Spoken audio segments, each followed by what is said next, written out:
Well, thanks for that introduction. Speech. That speech, yeah. You know, he mentioned family and the fact that my wife and I work together. I really would love for you guys to meet her. She's wonderful, and her and I are really a great team. In fact, I wish she would come to the group and be the one on camera because she's way better looking than me. But I'm gonna bring her in for a visit. yeah, right. If the problem is those 3 kids, right? But anyways, I would love for you guys to meet her. Besides my wife, my dad and I are in business together as well. I would love to tell you guys about his background a little bit. He's an ex, or basically he had, over, I think it was close to a 30-year career in the banking industry. He was in corporate finance, was his background. I think he started up from working for the Fed all the way up to being senior VP for World Trade Bank under Paul Simon.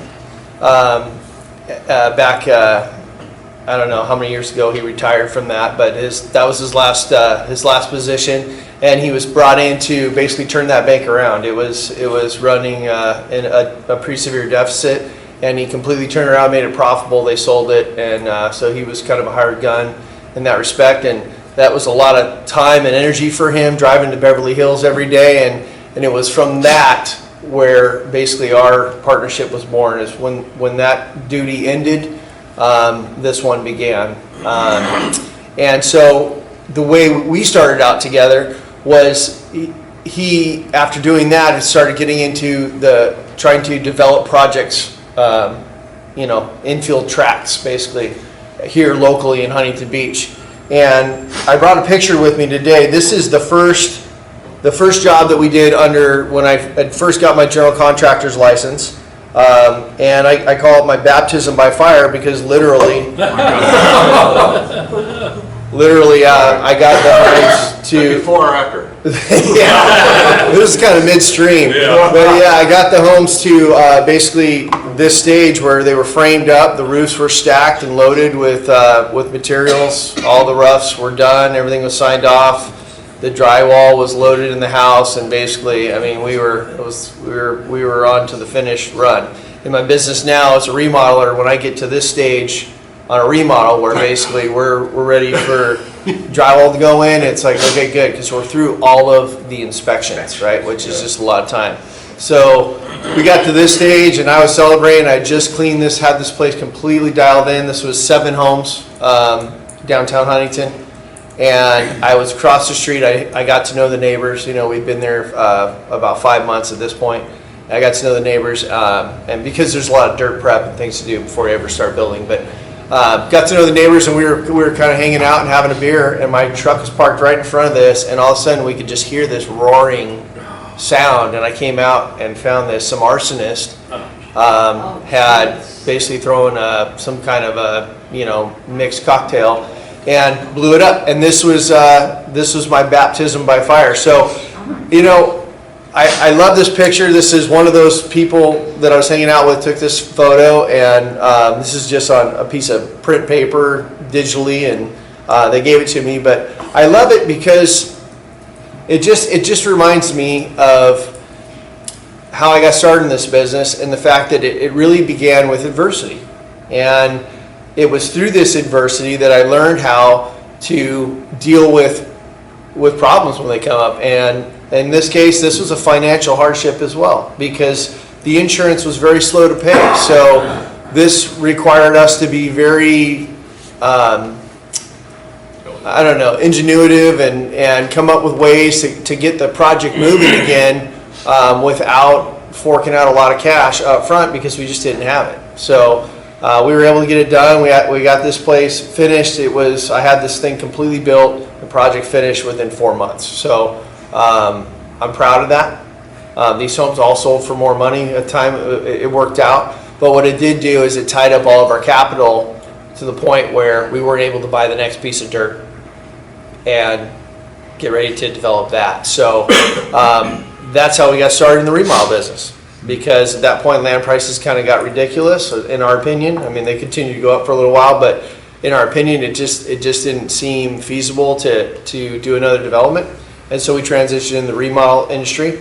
And I apply the principles that I learned during this every day now in our business practice. This last week, we opened a house up, and the exterior wall that we were just going to change out a window on, we opened it up, and I mean, it was just completely gone. Though it had been scabbed together by I don't know who went in there and did the work, but it was terrible. I'm surprised that the thing was being held up. And this customer was at the end of their budget, and so we had to get it done and fix it. And I was able to make it happen and keep the price down. And so I did my customer service. I deal with that kind of stuff all the time. There's all the time you open a wall up or remodeling, and it's like, what's that pipe doing there? You know what I mean? Or I didn't know it was built that way, right? I mean, I will go in and I'll cut holes in people's houses before I start a lot of times to kind of identify problem areas, because I'm used to seeing these things now. I think I was thinking about it this morning. We've been in business now for almost 18 years. So I've been doing this a while, and I can kind of tell by looking at the bones of a house. I can see in my mind how it's built, even though I don't have x-ray vision. But we will still cut holes to try to see what's going on in some of those areas. If there is a red flag in my mind that, I think something could be right here, or what have you. And so I've applied those principles, and I've learned to work through adversity from day one. And that's really what we do. I brought something today. Let's see, where is it? That I was wanting to talk about why people remodel. I think I got enough time here. And so I printed this up. Let me read it to you guys. So the 7 reasons. 1, to increase your comfort and enjoyment of the home. This one comes first for a reason. Although there are many good reasons to renovate your home, your own comfort and enjoyment are important factors that shouldn't be overlooked. If you renovate solely based on how it will impact the future sales price down the line, you may end up living in a show place that doesn't feel like a home. This is probably the number 1 reason that people hire us. This is my client, okay, for their comfort and enjoyment. Most people, the number 2 reason would be to fix safety issues. There's some of those along the way, but that's not usually what triggers someone to hire me. To improve the home's value, again, that's part of it, but that's usually not my customer. They're not hiring me for that. To upgrade the home's function, that gets mixed into the mix, but I don't think that's so much the trigger. It's more about comfort and enjoyment. To increase the efficiency of the home, again, that's part of it. That's, I would say, value added. Those are the things that we do as design and remodel specialists. We help them find the function. We help them find the efficiency in the remodel, but that's not the trigger. To update the home style, that's a trigger. That happens a lot. I get that customer. To prepare the house for sale, that one is not my customer either. I don't get that client typically. That client's a little more budget conscious, and I don't carry a lot of those products. There's companies that are really geared to that. Most of that stuff is import based, and that's really not my client as well. So I would say, if you guys want to help me find a customer, I'm looking for that customer that wants to increase their space for comfort and enjoyment. And in the process, improve the home's value, upgrade the home's function, and increase the efficiency of the home. That's my typical customer. So, and through the process of working with that customer, we're going to come up with problems. We're going to have issues like this, and hopefully not this issue. Hopefully not, yeah. I did have one other fire on a project at one point. This is sadly not the only fire I've ever dealt with. I had a remodel downtown Huntington where no one can figure out what started it, but where we had a fire on a master bathroom midstream. And anyways, in the end, it worked out better for that customer too. They got a whole lot more done than they wanted to start, that they started out to do, and the insurance company paid for it, so they were happy. But yeah, so again, we've dealt with a lot of adversity, and we take care of our customers. We go the extra mile. I do have a great team. My father and I are still in business together, and I'm proud of that. So, anyways, guys, thanks. That's it. Lovely. Question. Then we get a question. Hey, Todd, do you have any project that's too large, like a room addition, second story addition? Is there things that You know, I you don't. don't particularly want to take on? You know, I kind of go off gut feel, to be honest with you. It would be more the person than it would be the project.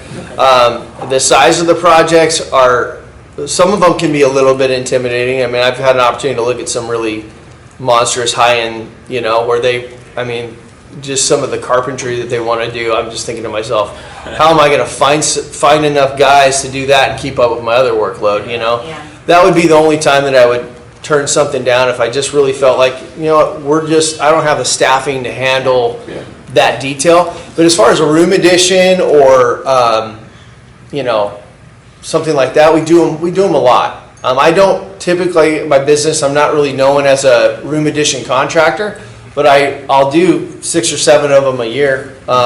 Usually they're in conjunction with a kitchen or a bathroom, because that's why I get the phone call. And I would be happy to do more of those, but that's I don't know, that's just not the leads I typically get. So, But that's something that I could, if someone's interested, it's like, I love to, call Todd absolutely, and yeah. talk to him about it. Yeah. Yep. I'm still, you know, it's a different sale, Yeah. so I'm still trying to develop. I mean, after 18 years, it's like, what is the best way to sell that project? Because it's a different sell than a kitchen or a bathroom. Yeah. It's a different presentation. You know, there's a lot more to a room addition. It's almost like with a room addition, you've got to start with plans and drawings. If you don't have that first, then it's really hard. And so a lot of times when I get the looks at those kind of leads, I'm going into someone that has none of that stuff ready to go. So I've got to first sell them on, basically I'll put together an estimate and say, these are the things that we want to do, and this is my guess of what the structural is going to lead me to. But the first thing we need to do is get plans and drawings, and I'll incorporate that in a bid. And, you know, it's usually, you know, one big round number, which I think sometimes is what reason I don't get the job. I think people like to just bite off little pieces at a time, and so I'm still trying to figure out how to sell that. Long story short. Sell a piece of pie rather than the whole pie. I think so, yeah. I think on the room additions, you kind of got to start there a little bit. Again, I haven't mastered it, so. Any other questions? Yeah, Todd, what's your ideal client? I mean, I know you talked about it, but what is it again if you were to just distill it? Yeah, so I mean, the demographic right now, I would say, you know, mid to late 30s to 70s.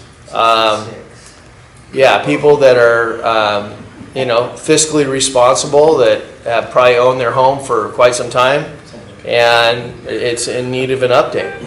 That's my typical client. The entire home or a portion of it, or it can be? You know, I mean, I survive off of kitchens and bathrooms, but I get a lot of projects. I've got one right now I just signed in Fullerton that John will be doing the painting on, that is going to be the whole house. You know, so it started with come look at my kitchen, and then they liked that proposal, and then it was like, okay, well, the real job is we want to do the whole house.